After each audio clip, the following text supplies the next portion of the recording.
16వ శాసనసభ సభాపతిగా మిమ్మల్ని ఏకగ్రీవంగా ఎన్నుకున్నందుకు హృదయపూర్వక శుభాభినందనలు తెలియజేస్తూ నన్ను ఎంపిక చేసిన సభానాయకులు చంద్రబాబు నాయుడు గారికి, ఎన్నుకున్న నా ఉండి నియోజకవర్గ ప్రజలకు, శాసనసభ్యుడిగా నాకు మొట్టమొదటిసారిగా మాట్లాడే అవకాశం ఇచ్చినందుకు మీకు నా ధన్యవాదాలు తెలియజేస్తున్నా. అందరూ చెప్పారు, మీరు ఎన్నిసార్లు మంత్రులు చేశారు, ఎన్నిసార్లు ఎమ్మెల్యేలు చేశారు కాబట్టి సమయం కూడా తక్కువ ఇచ్చారు కాబట్టి వాటి జోలికి వెళ్లకుండా ఎన్నో దశాబ్దాలుగా నేను మీకు చిరపరిచితుడిని అయినప్పటికీ సభలో చెప్పుకోవాల్సిన అంశాలు కొందరే ఆ పేరుకి సార్థకత తీసుకొస్తారు. చిన్నవారికి అయ్యగా, మీ తోటి వయసులందరికీ అన్నగా, రాష్ట్ర ప్రజలందరికీ ఎంతో ప్రీతి పాత్రుడుగా, అయ్యన్న పాత్రుడుగా పరిపూర్ణమైన పేరు మీకు మీ తండ్రి గారు పెట్టారో తాతగారు పెట్టారో, ముందుగా వారికి నా ధన్యవాదాలు తెలియజేస్తూ, ఈ సభ పామరులందరికీ అర్థమయ్యేలాగా సరళమైన భాషలో మీరు మాట్లాడతారు. అందులో గర్వం లేదు, సరళమైన భాషే మీరు ఎప్పుడు మాట్లాడారు. ఇప్పుడు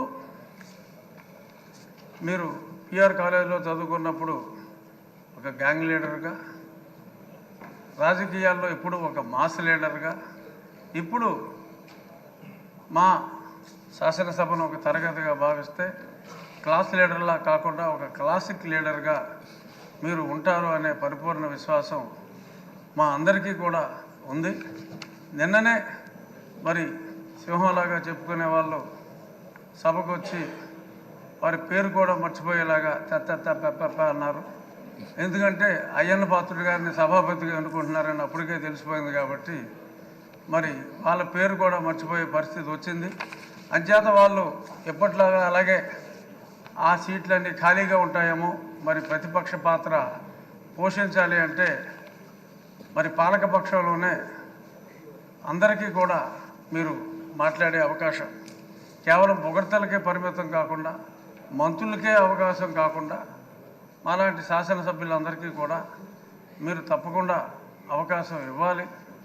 సోదరుడు మనోహర్ గారు చెప్పినట్టు మాజీ స్పీకర్ గారు అందరికీ కూడా డిబేట్లో మాట్లాడి, ఒక శాసనసభ్యుడికి శాసనసభలో గౌరవం ఉన్నప్పుడే వారి అసెంబ్లీ స్థానాల్లో కూడా వారికి గౌరవం ఉంటుంది.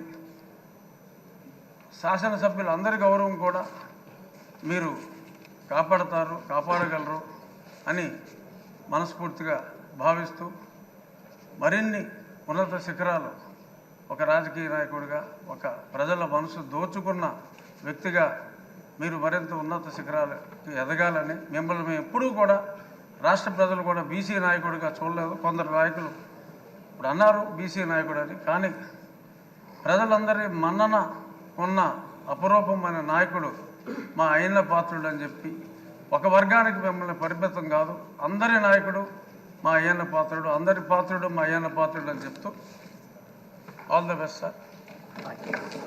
ఆంజనేయులు గారు.